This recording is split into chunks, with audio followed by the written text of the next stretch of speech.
पत्रकार बंधूंना नमस्कार करतो। आज बाळासाहेब भवन येथे आपण सारेजण या पत्रकार परिषदेला उपस्थित आहात। आज या ठिकाणी जी पत्रकार परिषद आपण घेत आहोत, 2.5 वर्षापूर्वी जगावर, देशावर, राज्यावर, आपल्या मतदारसंघावर कोविड सारखं महाभयंकर संकट आलं आणि या कोविडच्या संकटामध्ये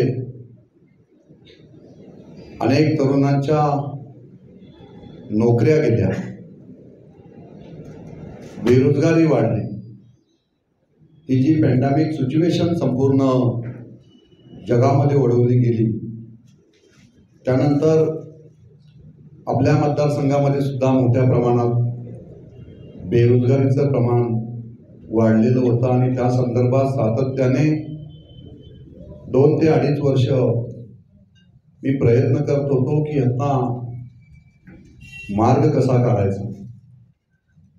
आणि मग आपल्या संपूर्ण मुंबई असेल, उपनगर असेल मुंबईचं, आणि आपला मतदारसंघ पुणे असेल, या संपूर्ण आजूबाजूच्या परिसरातून सगळ्याच कंपन्यांशी आम्ही या संदर्भात चर्चा केली आणि मग आपण आज या ठिकाणी तुमच्या सगळ्यांसमोर या ठिकाणी आज आपण जाहीर करत आहोत की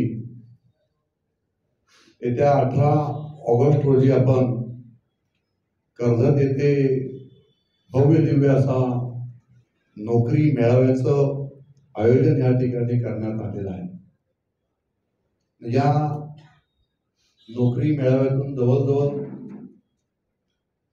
10,000चं ओपनिंग आतापर्यंत आपण या ठिकाणी तरुण तरुणींना या ठिकाणी संधी उपलब्ध करून देणार आहोत। जवळजवळ 50 ते 70 कंपन्यांनी आतापर्यंत, राष्ट्रीय आंतरराष्ट्रीय कंपन्यांनी याच्यामध्ये सहभाग घेतलेला आहे। आणि म्हणून माझी कर्जत मतदारसंघातील तरुणांना विनंती आहे की आपण आपला बायोडाटा या ठिकाणी आपण घेऊन यायचा आहे। ही आपल्या तरुणांसाठी एक मोठी संधी आपण या ठिकाणी उपलब्ध करून दिलेली आहे। अनेक नामांकित कंपन्या त्याच्यामध्ये आहेत। बजाज असेल, टाटा मोटर्स असेल, महिंद्रा असेल, यासारख्या कंपन्या आहेत। ICICI बँक आहे, ॲक्सिस बँक आहे, या सगळ्या बँका सुद्धा आपण त्याच्यामध्ये समाविष्ट केलेल्या आहेत। आणि या नोकरी मेळाव्याचं वैशिष्ट्य म्हणजे 5वी ते ग्रॅज्युएशन पर्यंत असणाऱ्या सगळ्या बेरोजगार तरुणांना याच्यात संधी उपलब्ध करून देण्यात येणार आहे। आणि म्हणून ही आपल्या मतदारसंघातील तरुणांसाठी एक मोठी संधी आपण उपलब्ध करून दिलेली आहे। या माध्यमातून मी माझ्या सगळ्या पत्रकार बंधूंना या ठिकाणी सांगेन की 2 वर्षामध्ये प्रचंड नुकसान, 2.5 वर्षामध्ये जे कंपन्यांमध्ये झालेलं होतं, इंडस्ट्रीमध्ये झालेलं होतं, आणि त्या माध्यमातून अनेक तरुणांच्या नोकऱ्या गेलेल्या होत्या।